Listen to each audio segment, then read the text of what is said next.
All right. Well, hello. Welcome.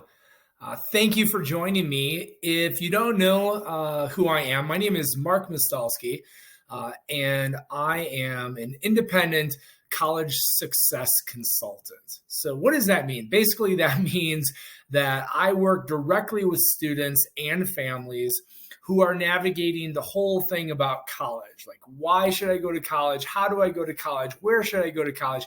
How do I pay for college? And most importantly, how do I succeed in college? Because that ultimately is why I do this work. It's not just about getting you into college, it's about making sure that you are successful, you find the right place so that you are meeting your goals and objectives and ultimately create the future that you want. So, thank you for being here. I'm going to be going through my first presentation, which is about college bound success, which is basically what I'm going to cover today is a little bit about the difference between high school and college and the types of schools that are out there. So, what does it mean when I say college? And also a high level view of admissions. I'm not going to be getting in a ton of information about admissions today. That will come at a later. But this is part one. So, first of all, what I invite you to do is get some water. Make sure you're hydrated. All right, I love my fizzy water. So, without any further ado, let's dive into it. All right, so who am I? Again, as I said, my name is Mark. I grew up in a small town in northern Wisconsin called Minocqua. I'm a Badger. I attended the University of Wisconsin-Madison. My background is actually mechanical engineering and technical communications. And I worked in industry for a Fortune 500 for about 3.5 years before I got into higher ed. I currently live and reside with my wife and our dog and cat here in beautiful Durango, Colorado. And we've been here since 2007. I have 22 years of higher education experience. My first 7 years was at the University of Wisconsin-Madison, where I worked directly with engineering students in career services. So resumes, cover letters, networking, interviewing, and working directly with employers from around the country. The last 15 years was spent at Fort Lewis College. If you're not familiar, Fort Lewis is located in Durango, Colorado.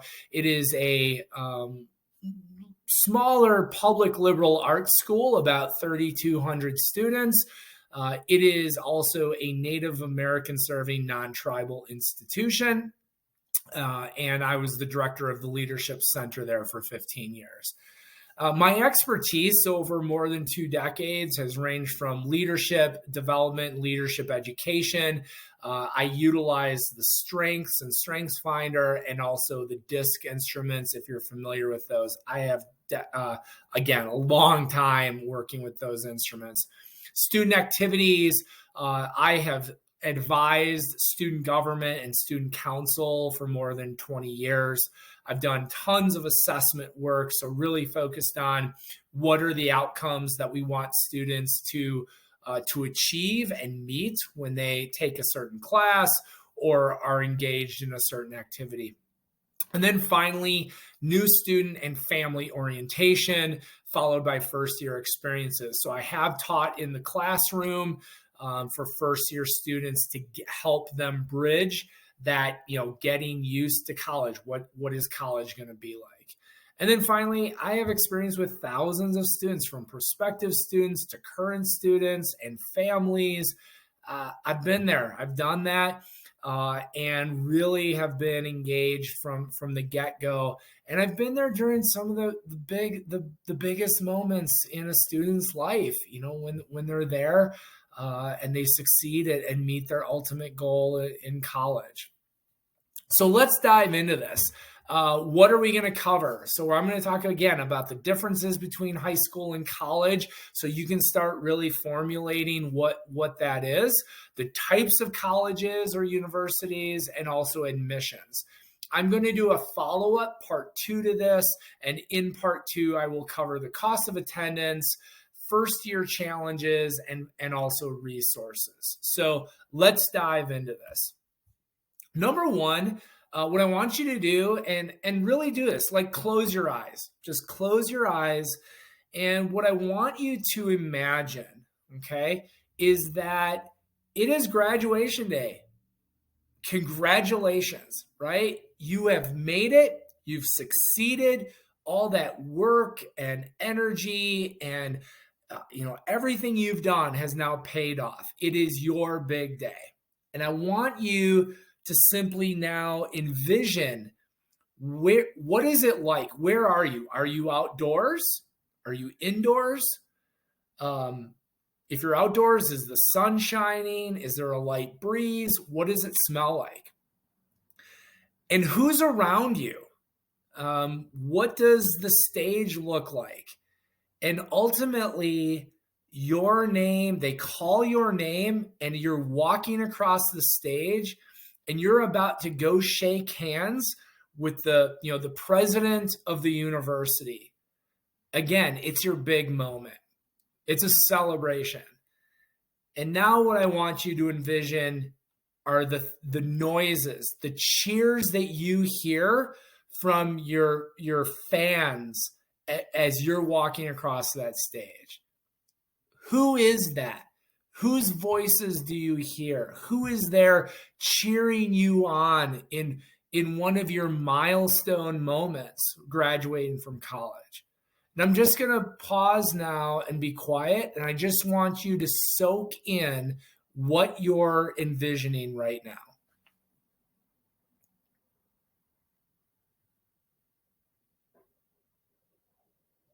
All right, go ahead. Open your eyes. Grab that water. And the reason I wanted you to start with that is because this is why I do this work. It's that moment that I think is really so important. This work is not about getting you into college. It's about thinking about this experience as what is right for you. What's the right place? What's the right type of education that's going to meet your ultimate goal?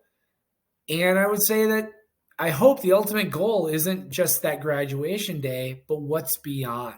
Who have you become so that you are ready to take that next step and go out and really kick butt in the world, okay? So let's start. What is college?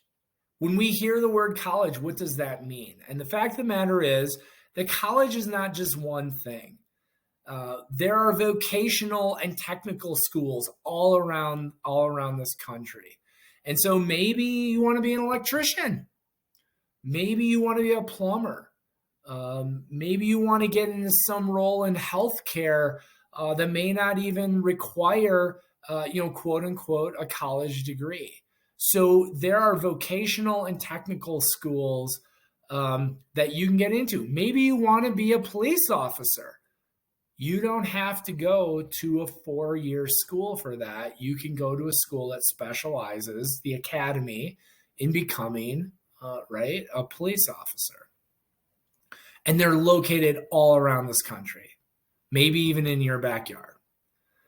Then we have 2-year colleges. So the public community colleges and the private junior colleges that are out there, these are generally open enrollment, which means they're open to nearly everybody who has a high school degree or a GED or can just meet their requirements to get in. And they offer typically a 2-year degree is known as an associate's. So you might get an AS or an AAS. And something to remember about these is that, again, because you're taking classes that you're getting credit for, those classes may transfer if you choose to go beyond an associate's and pursue a bachelor's. The key thing there is they may. Finally, we have the 4-year schools. So there are public and private institutions. These are the colleges that award bachelor's degrees. They may also offer graduate level programs. So for example, you might start with a bachelor's degree in business or let's say accounting. Let's say you get a bachelor's degree in accounting, and at some point you realize I want to get a master's in business administration, otherwise known as an MBA. So there are about 4,200 schools in this country, just in the United States, that provide the associates and bachelor's degrees and graduate level programs. We also have schools that offer professional programs. So what's a professional program? Maybe you're thinking about law school. That's a professional program. Or becoming a dentist or a veterinarian or a pharmacist. So these are professional programs, and the schools that offer those are specialized areas, and that's why they call them professional programs. But the fact is that there are institutions in every corner of the country and around the world, but I'm going to be focusing today on the United States. So let's get into what is the difference between high school and college. And I will admit that I'm going to use some generalizations here. You might be attending a high school, maybe you're going to a private college prep school, or you might be going to a rural public high school. So different schools are going to offer different types of resources. So I'm going to use some generalizations to try to explain the difference between high school and college. So number one, in high school, generally you can count on family and teachers to remind you of your responsibilities. That is going to be very different when you graduate and think about college or going to a university. You are going to now be in charge of balancing all your responsibilities and setting priorities. You are not going to have teachers that will remind you every single class period about everything that is due, when your next paper needs to be submitted, or when the next exam is coming up. You will be in charge of managing and prioritizing your tasks and responsibilities. So what should you do right now? Get a planner, get organized, make sure that you are taking care of what you need to do and what you need to know, and that you're not leaning on other people to provide that information for you. Really make sure that you're taking care of things yourself. Also in high school, so you may not be necessarily responsible for knowing what it takes to graduate. It's a role of a high school to make sure that you meet the state requirements to be able to earn your high school diploma. Well, that is not going to be true when you're in college. And also, you need to be aware that even in high school, just because you meet the requirements to graduate from high school, the colleges that you're interested in, or the schools, the post-secondary institutions you're interested in, they're going to have probably some higher requirements than just what it took to graduate from high school. They might require more years of certain, math classes or an AP class or whatever it is. So, and also once you're in college, graduation requirements can be complex. So it's going to be up to you, and you'll probably have an advisor, but those advisors are going to have a lot of people that they're working with. So again, this goes back to being organized and really understanding what the expectations are for you. You need to be in control and take control of the requirements and meet all of them so that you can graduate on time. As an independent consultant, I'm just going to tell you, it should be 4 years. Today, there are many students who are pushing over the 4-year graduation rate to 5 or 6 years. And the challenge with that is that every year is additional money.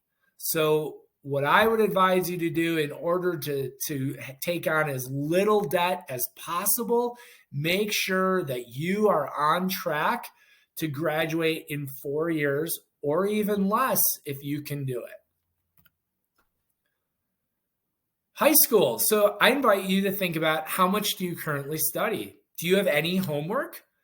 Think about your typical week. Do you have 1 hour of homework? Do you have 5 hours of homework? What does it look like?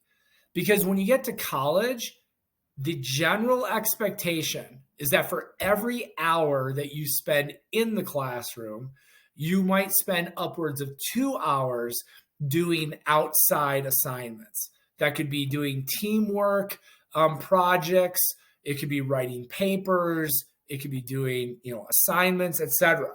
But you want to understand that college means that you're going to have maybe 12 to 15 hours in the classroom. So if you take 12 credits, you'll be in the classroom for approximately 12 hours a week. It could be more, but you should plan on 24 hours outside of the classroom.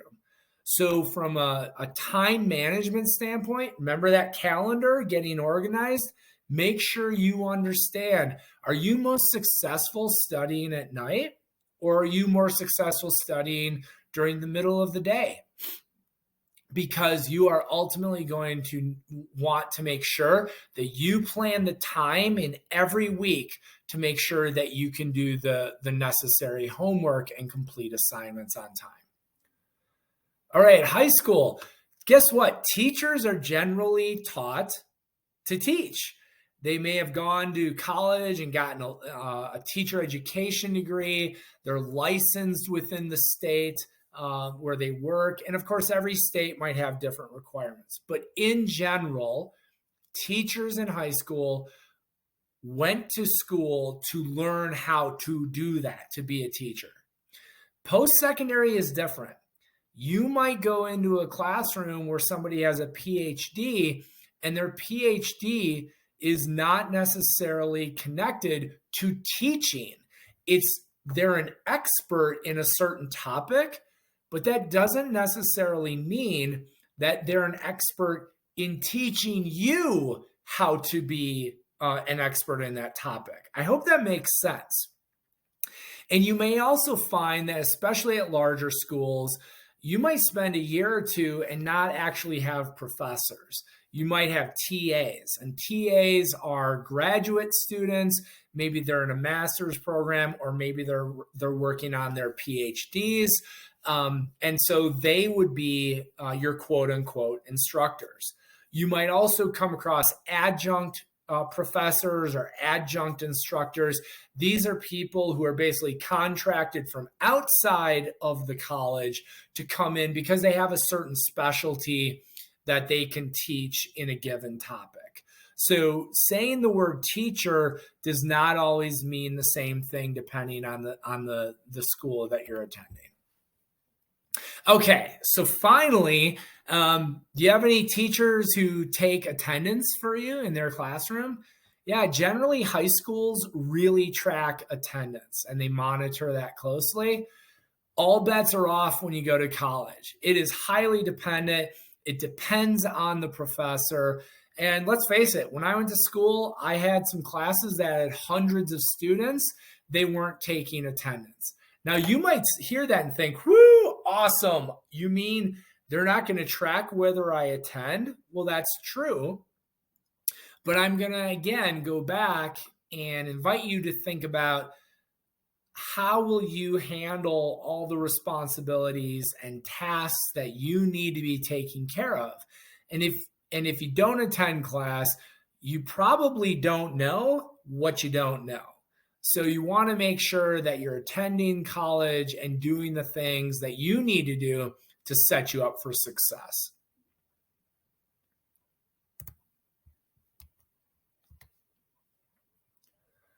All right, so public versus private and private for-profits. So there's really three different kinds of types of schools. So number one, let's just start with public institutions of higher ed, public schools. So there are both 4-year and 2-year public schools in the United States.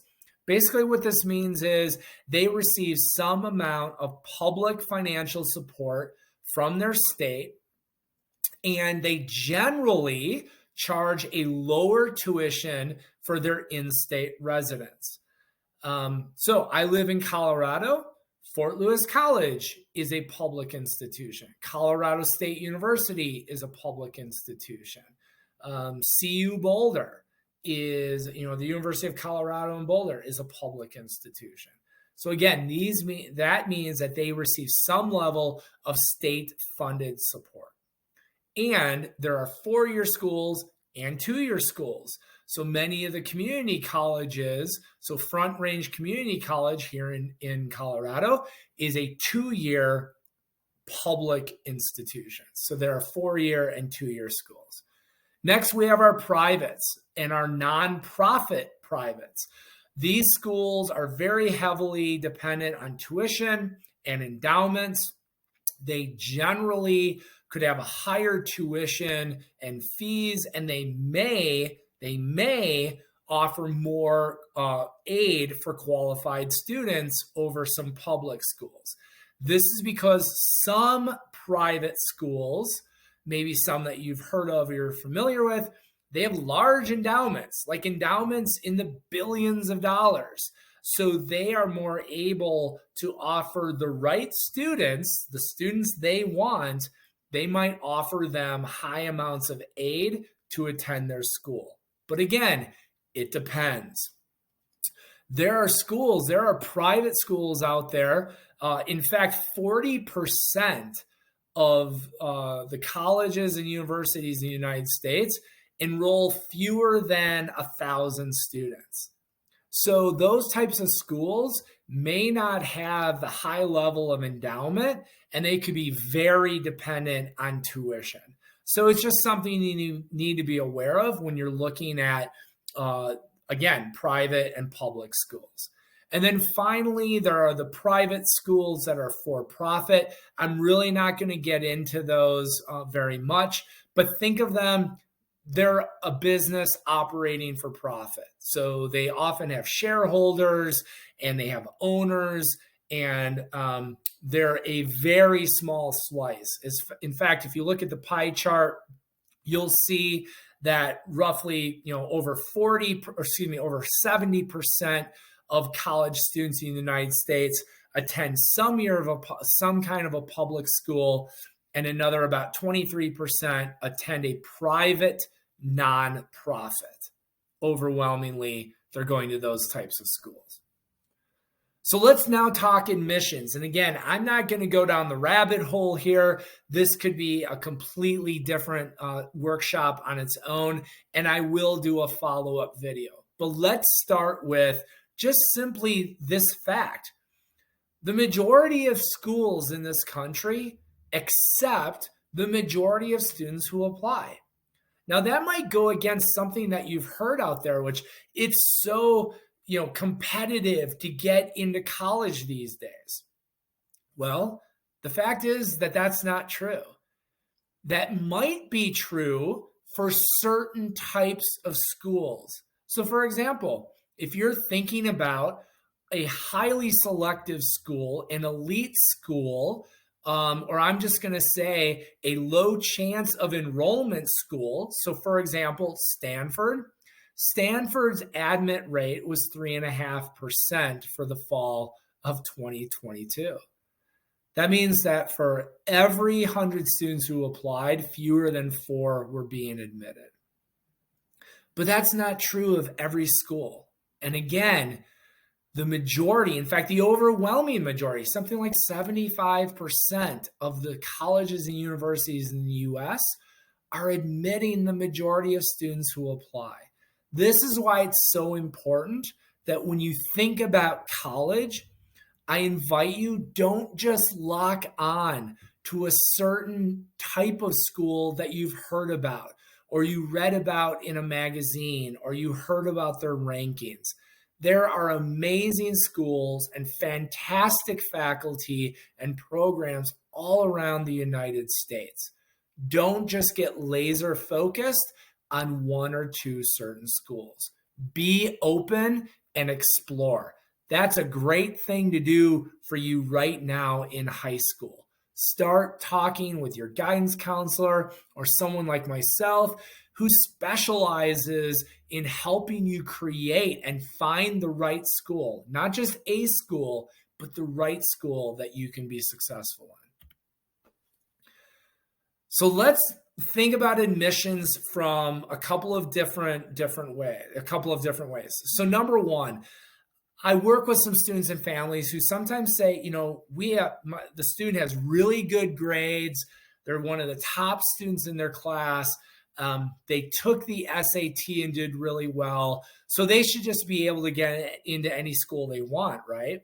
Well, I always love data and looking at data and considering what this means. So first of all, even with many schools having gone test optional for admissions, what that means is they're not requiring you to take an SAT or an ACT to get in for admissions. There are still lots of high school seniors taking the test for various reasons. So let's say there are 2 million high school seniors that take the SAT. A perfect score on the SAT is a 1600. Well, let's say you get a 1500. What that means is, according to the data, you are now in the top 1% of SAT test takers in the United States. The top 1%. That's fantastic. That's amazing. Like, congratulations, right? Get a drink of water. Absolutely. So let's look at those numbers, though, a little bit deeper. A top 1% score means that there are 20,000 students in the United States who do just as well or better than you on that test. Well, if you're thinking about one of the elite schools, what I'm calling a low chance of admission, let's look at the Ivy League schools. There's 8 schools that make up the Ivy League. Combined, they admit 15,000 students. They admit. So if 20,000 students in the U.S. score in the top 1%, there's no guarantee that even with a top 1% SAT and the scores and the grades you have in college, there's no guarantee that you're getting into one of those low chance of enrollment schools. On the flip side, Arizona State, which is a flagship research institution in Arizona, they admitted over 15,000 students for the fall of 22. One school admitted more students than all of the Ivy League schools combined. Front Range Community College has 19,000 students and it's open enrollment. So if you have graduated from high school or completed your GED, Front Range Community College is there for you. They're going to be open enrollment and they're going to welcome you into their class. So this is what I mean by understanding the data and exploring what the right school is and how to be successful in your college search. Finally, and this is really important, I know that every student and family, you are going to view your college admissions through your individual lens. You're going to be thinking about what were your grades in high school, how rigorous were your classes in high school, did you take the SAT or ACT, how well did you do, what were your extracurriculars like maybe you were in the marching band, maybe you were on student council, etc.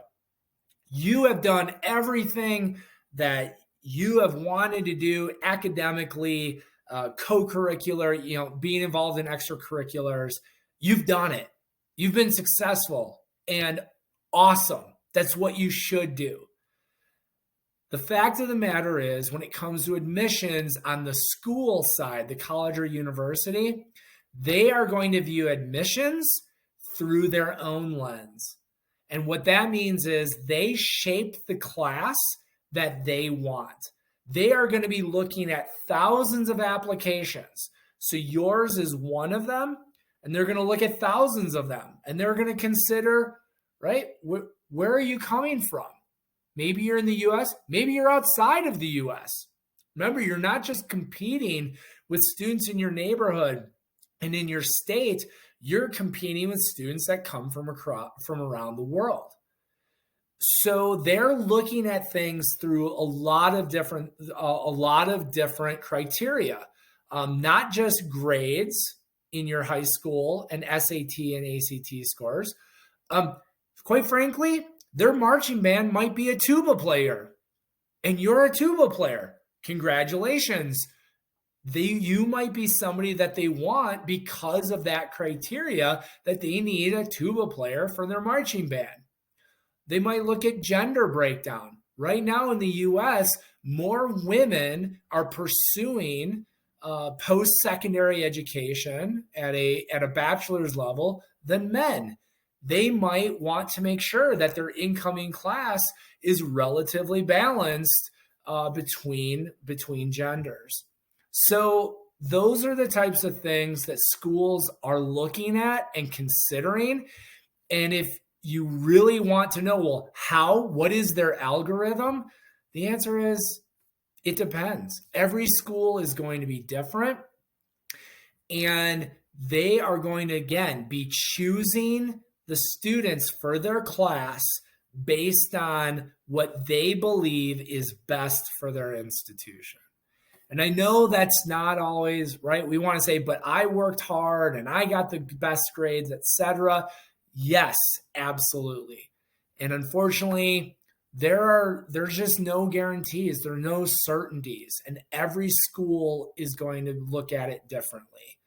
And the good news is that the right school is looking for you. And just because maybe one school that you had on your list, doesn't accept you, that's okay.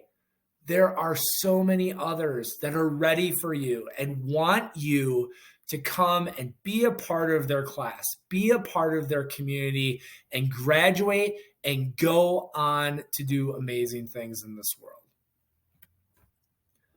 All right, so here are some resources if you're just getting started, or even if you're into your own search.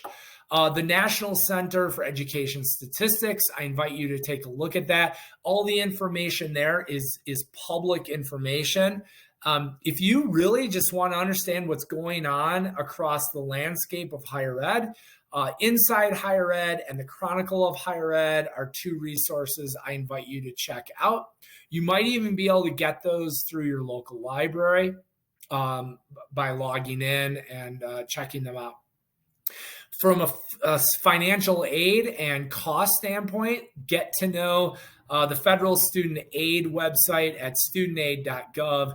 That is a page that you're going to be visiting pretty much every year. So get to know it, because that's where you find information about the FAFSA, scholarships, all kinds of things. And then finally, when you are really wanting to dig in and start to learn about different schools, the College Scorecard and the College Navigator both use publicly available data and will help you start breaking down. Do you want to go to school in Washington? You can search by state. You can search by type of school, a 2-year, a 4-year. You could even break it down if you're interested in a tribal college or university. They list all of those as well. So I invite you to start exploring these resources. Again, these are free. Take a look at them, and I think they'll really help you in navigating, again, your way to find and achieve the success that you want in going to college.